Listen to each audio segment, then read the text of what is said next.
मामले में पुलिस ने अस्पताल के सीईओ समेत कुल 5 डॉक्टरों को गिरफ्तार किया है।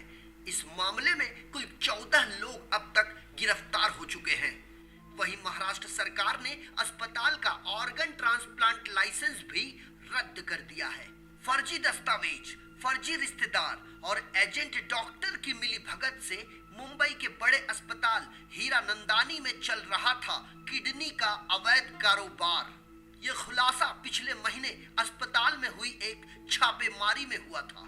तब एजेंट और फर्जी रिश्तेदार को पुलिस ने गिरफ्तार कर लिया था, लेकिन पहली बार इस मामले में अस्पताल के सीईओ सुजीत चटर्जी समेत 5 बड़े डॉक्टरों की गिरफ्तारी से सभी अचंभित हैं। ये सभी अपने कई एजेंट के साथ मिलकर खेल रहे थे किडनी प्रत्यर्पण का घिनौना खेल। अभी जिन डॉक्टरों को गिरफ्तार किया गया है उनमें अस्पताल के CEO Sujit Chatterjee, doctor Mukesh Shete, doctor Prakash Shetty, doctor Mukesh Shah, doctor Anurag Naik, ये सभी मुंबई के नामी और चर्चित डॉक्टर माने जाते हैं। पुलिस की यदि माने तो हीरानंदानी के सीईओ सुजीत चटर्जी की देखरेख में ये गोरख धंधा फल फूल रहा था और बाकी के डॉक्टर्स दूसरी फर्जी परमिशन देने का काम किया करते थे। पुलिस के मुताबिक किडनी लेने और देने वालों का इंटरव्यू करना खुद सीईओ की जिम्मेदारी होती है, जिसे डॉक्टर चटर्जी ने नहीं निभाया। अब तक कुल 14 लोग इस मामले में गिरफ्तार किए जा चुके हैं। इसमें 3 दलाल भी शामिल हैं। हीरानंदानी अस्पताल में किडनी ट्रांसप्लांट के लिए जरूरतमंद व्यक्ति से 30 से लेकर 50 लाख रुपए वसूले जाते थे और ये धंधा कई सालों से चल रहा था। इस रैकेट का भंडाफोड़ करने में मदद करने वाले शिकायतकर्ता सुरेश गुप्ता का कहना है कि उनके पास एक पीड़ित आया था और मामले को सोचने समझने के बाद उन्होंने पुलिस को इसकी पुख्ता जानकारी मुहैया करवाई। उनका कहना है कि ये धंधा सबकी मिलीभगत से पिछले कई सालों से चल रहा था। वहीं आरोपियों के वकील का कहना है कि सभी आरोपी डॉक्टर इनोसेंट हैं और उन्हें साजिश के तहत फंसाया गया है।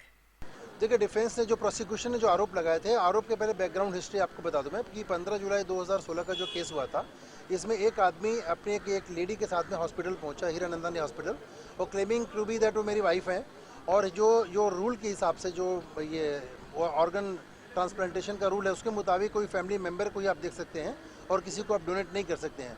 तो उन लोगों का इंटरनल ट्रांजैक्शन था, कुछ पैसे का लेन देन था, तो उस आदमी ने फेक डॉक्यूमेंट प्रिपेयर किया, Aadhaar card, ration card, PAN card, everything, और उसको अपनी वाइफ बता करके और एफिडेविट फाइल किया। वहाँ पे गए, वहाँ पे हॉस्पिटल में जाने के बाद उनका एक सिस्टम होता है कि हॉस्पिटल की एक कमेटी होती है, उस कमेटी में डिफरेंट डिपार्टमेंट के ब्रांचेस के अलग अलग डॉक्टर्स होते हैं जो इनको इंक्वायर करते हैं और वेरिफिकेशन होने के बाद उनको जब अप्रूव कर लेते हैं कि दे आर राइट पर्सन और ये जो डोनेशन करेक्ट है, उसके फिर डोनेशन अलाउ करते हैं।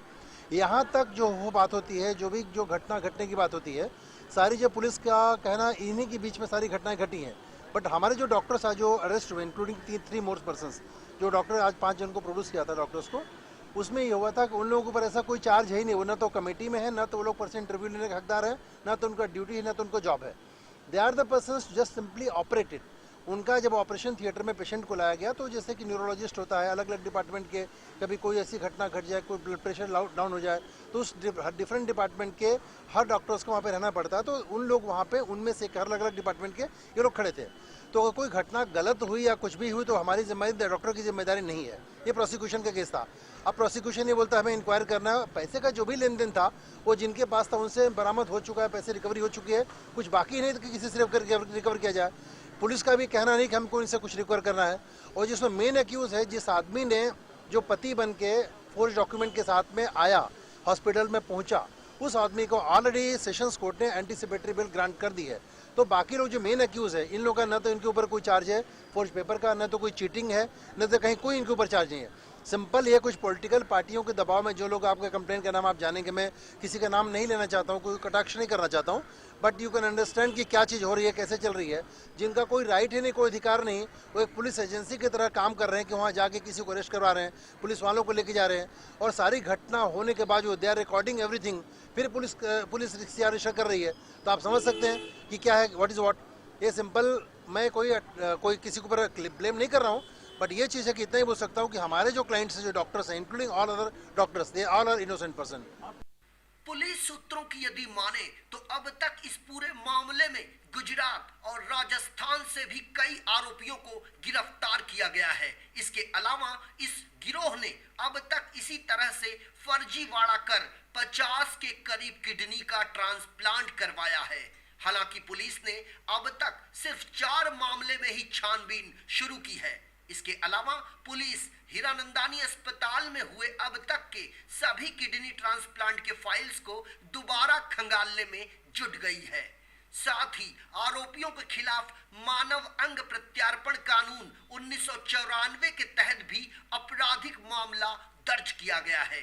डॉक्टर्स को भगवान की उपमा दी जाती है, लेकिन हीरानंदानी अस्पताल के डॉक्टरों ने मानव अंगों की तस्करी में लिप्त होकर डॉक्टरी पेशा को कलंकित कर दिया है। ऐसे में लोगों का विश्वास अब डॉक्टरों पर से यदि उठ जाए तो इसमें कोई अतिशयोक्ति नहीं होगी। अब जवाब दे महाराष्ट्र के स्वास्थ्य मंत्री और जवाब दे सूबे के मुख्यमंत्री कि क्या मेडिकल को व्यवसाय और तस्करी का माध्यम बनाने वाले डॉक्टरों के खिलाफ कोई ठोस कार्रवाई हो पाएगी। बहरहाल ये तो अभी ट्रेलर है। डॉक्टरों के इस गोरख धंधे की पूरी पिक्चर अभी बाकी है। प्रदीप शर्मा और विनय दुबे के साथ संजय मिश्रा, इन 24 न्यूज, मुंबई।